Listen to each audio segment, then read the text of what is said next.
มาเป็นเจ๊อะคือเรียกก่อน แล้วก็ไหนพ่อเลี้ยงของเขาอยู่ คือเบาเถานะคือเบาเถานะเฮ้ยพอเล่นปกติเลยก่อน พ่อ มีข้าวผัดหมูเด้งไม่ใส่ผักเพิ่มก็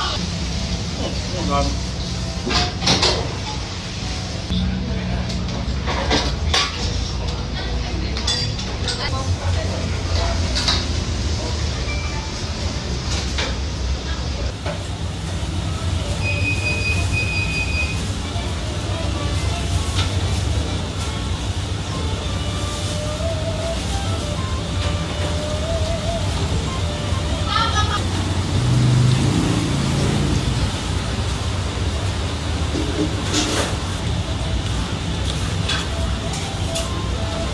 หมดเกลือในปากกระเต่า